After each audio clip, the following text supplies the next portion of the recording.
Hello বন্ধুরা, তোমরা সবাই কেমন আছো? আশা করি অনেক ভালো আছো। আমি কৃষ্ণা, আমার এই ছোট্ট ব্লগে তোমাদেরকে অনেক অনেক ভালোবাসা জানাই। তো দেখো, আবার একটা নতুন সকাল নিয়ে চলে আসলাম। আর আজকে সকালবেলা থেকেই আর কি দুপুরের খাবার তোড়জোড় শুরু হয়ে গেছে। তো এখানে দেখতে পাচ্ছ মুগ ডাল। তো আজকে ভেবেছি ধোকা করব। তো ওই জন্যে একটু মুগ ডাল দিয়েই আর কি ধোকাটা বানাবো বলে এই দেখো পেস্ট করে নিয়েছি। এটা নিরামিষ রান্নাই একদম। তো আজকে যেহেতু একাদশীর পারণ হয়েছে, তো আজকে ওই কারণেই আর কি ধোকাটা তৈরি করব। তো এখানে দেখো কিছুই দেওয়া নেই, শুধু ডালটা আমি ভালোভাবে পেস্ট করে নিয়েছি, দেখতেই পাচ্ছ। নিয়ে এবারে এর মধ্যে সব উপকরণ দিয়েই আর কি আমি তো হিং, আদা আর নুন, মিষ্টি আর একটুখানি লঙ্কা দিয়ে আর কি সব উপকরণ দিয়েই দেখো তৈরি করে নিয়েছি এখানে।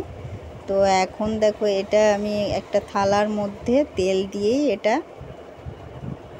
ঠান্ডা হতে দেব, তারপরে আর কি নিজের মতো শেপ দিয়ে কাটবো, কেটে ভাজা করে অলরেডি রান্না শুরু করব।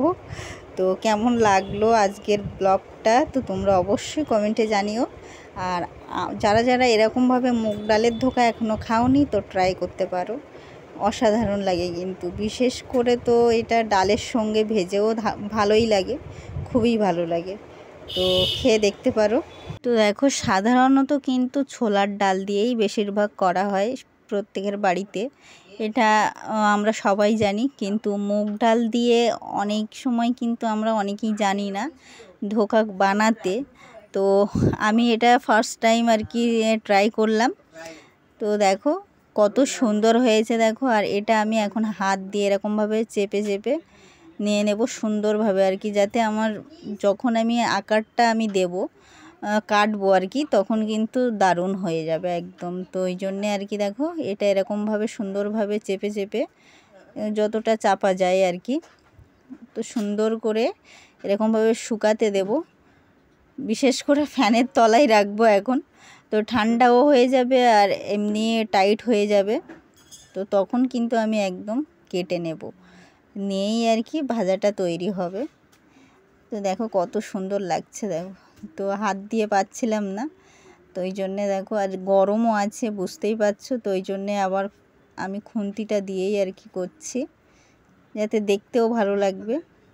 প্রত্যেকটা জিনিস দেখতে ভালো লাগলে কিন্তু খেতেও অসাধারণ লাগে। তো তোমরা চেষ্টা করতে পারো এরকমভাবে করতে।